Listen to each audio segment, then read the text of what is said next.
So it's a sunny Sunday morning, and today is June 14, 2026.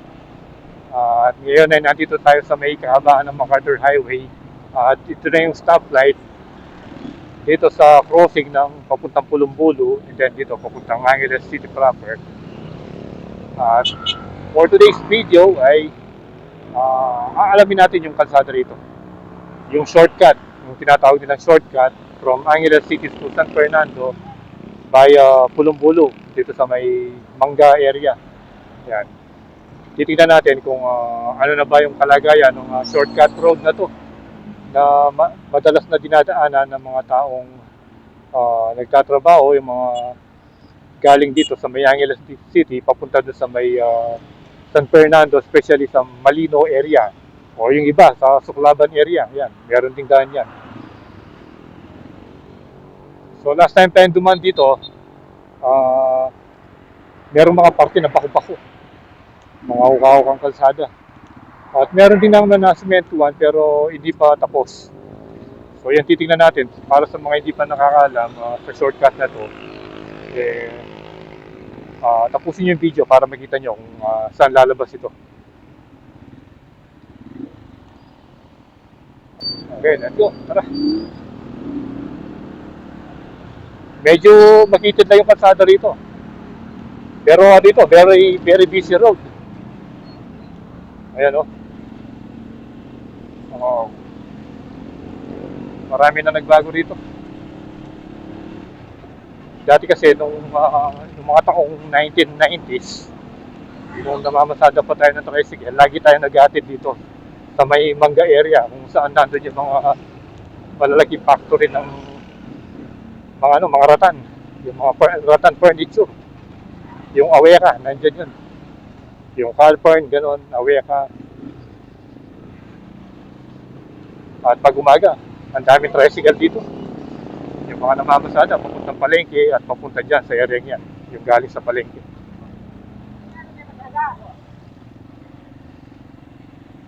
Yan, at least i-update ko kayo kung ano na yung itsura nito, yung Pulumbulu to San Fernando, Pulumbulu to Malino. So actually yung Pulumbulu, dahil sa sobrang laki niya, malaki yung malaki yung land area, and then hati sila ng Angeles City tsaka City of San Fernando. So meron Pulumbulu Angeles City at meron Pulumbulu San Fernando. Yan. Parang ano lang yan yung sa saan ba yun? Sa Magliman. May parte yung Bacolor, may parte yung San Fernando. You know? Dahil palang mga karinderya rito.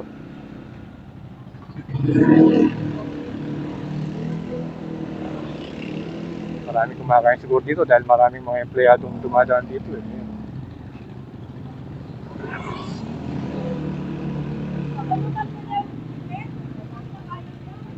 Pero yung mga kabayan dito, ganun pa rin. Mabababa yung mga bubong. Yan.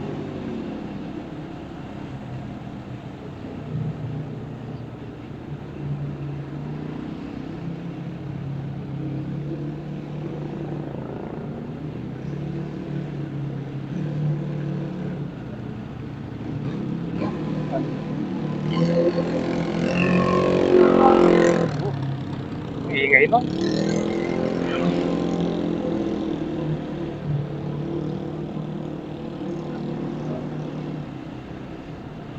Hanapin natin yung kalsada rito. Papuntang Ito na yata yung papuntang Mangga. Ito na yata. Yan yun. Papunta doon sa mga malalaging factory. So tayo didiretso tayo rito.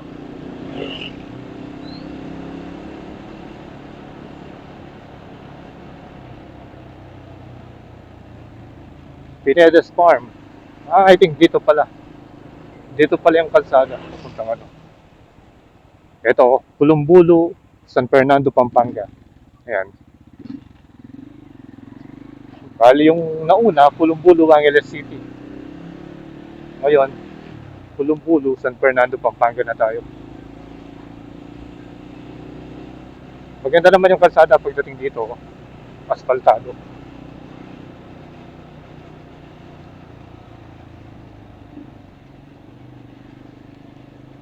JP Rizal Street.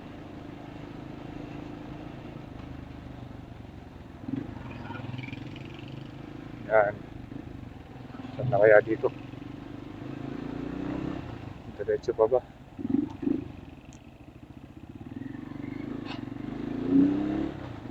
Diretso pa tayo.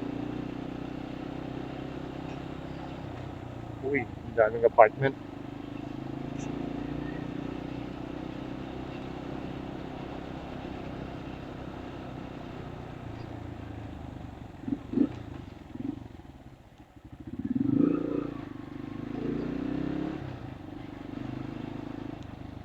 Dito na yata yung daan. Kakanan na tayo dito.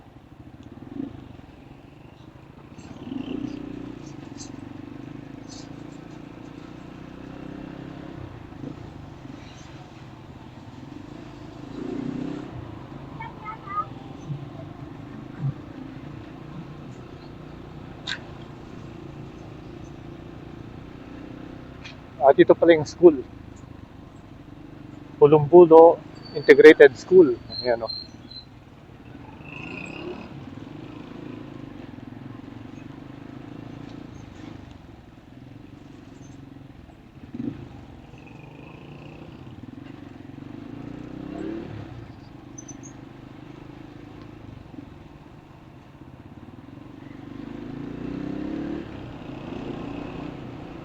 Diretso lang tayo.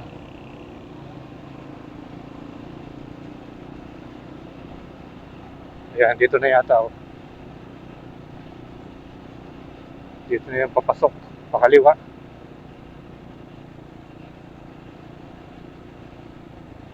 Ayan, ito na. Mabatu. Ayan. Pwede rin pala doon, no, kung doon tayo dumaan kanina. Ayan. Ito yung rough road na sinasabi ko sa inyo.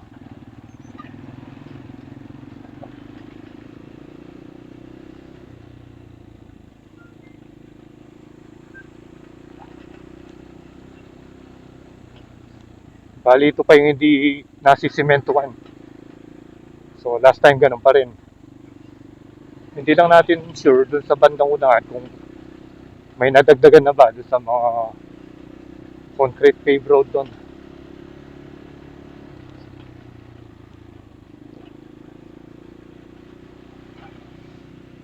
Ang daming tanim na ano rito, oh. Mga kamuting kahoy. So ito yung pwede nyong daan ng kalsada kung ayaw nyo nang umikot, especially kung galing kayo ng Malino or sa may Suklaban area sa Mexico. Dito, tagos na ng MacArthur Highway yan. Kasi dun sa may Pandan Road, matraffic doon. And then dun sa may MacArthur Highway, yung palabas ng Sindalan, or yung sa may Baliti, matraffic pa rin. Pero dito walang traffic, kaya lang merong konting rough road. Pero manageable naman. Hindi naman ganyan na grabe. Kaya pati mga e-bike ko, kayang-kaya nila.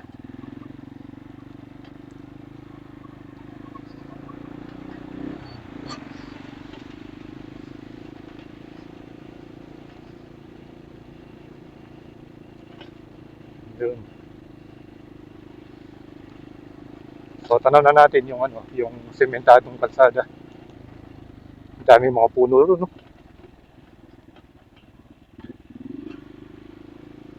Yan, hanggang dito yung rough road. And then semento na pagdating dito. Ay, ito pala yung mga ginagawa may mga segments din pala rito. Ito. Ngayon lang natin napansin to eh. May mga poste na pala ng mga NSCR project.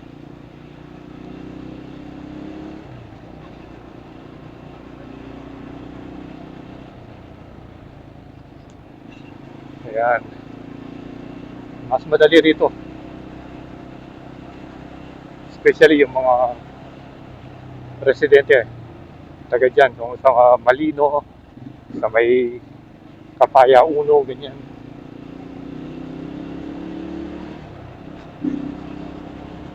Italian Village. Meron palang ganyan, Italian Village.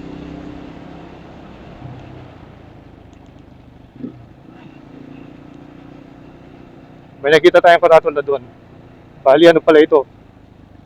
Pulong-Bulo to Malino, bypass road. Ayun.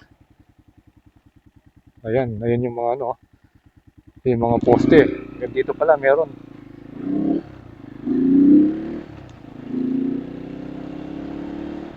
Hanap na lang tayo ng pwesto para makapag-drone tayo. Para may pagkita ko sa inyo. Itong itsura nito sa taas. Yung bypass road na to.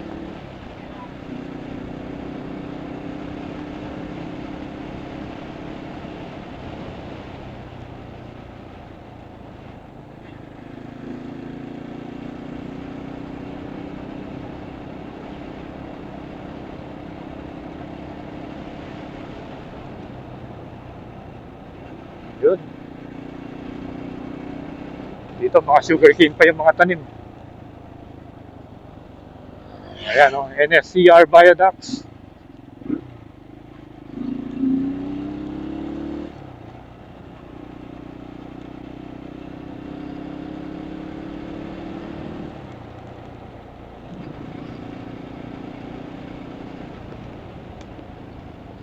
Ganda ng sakyan, no? So, dito lang yung nakikita nating malilim. Baka dito na tayo magpwesto.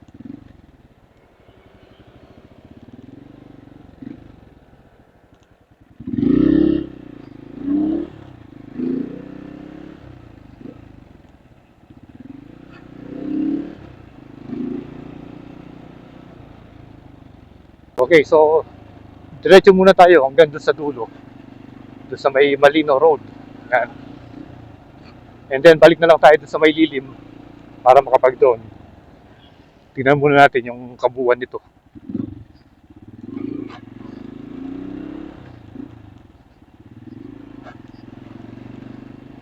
Tsaka dito, ano, konti lang yung mga dumadaan.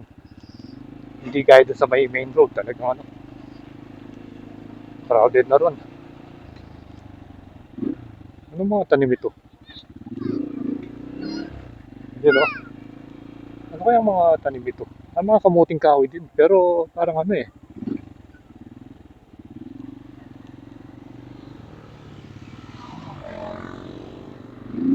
At dito, ginawang mga garden ang mga ito. Yan, no?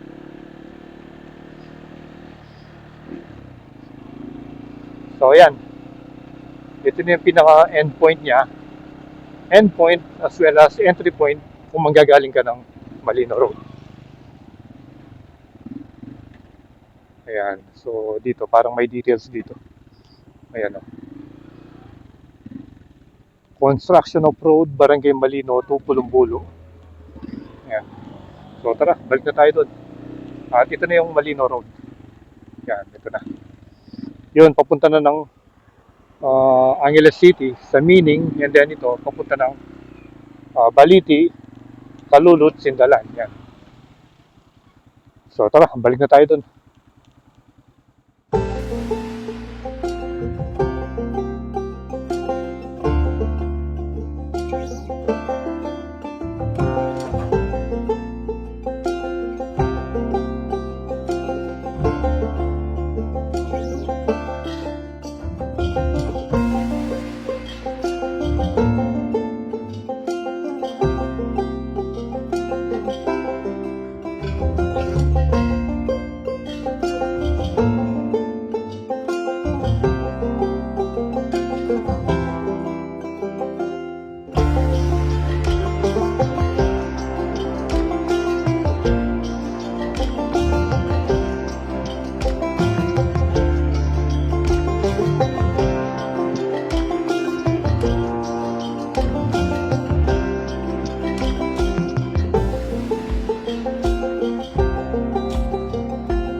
nakita na natin yung aerial view nitong Malino to Pulumbulo Bypass Road.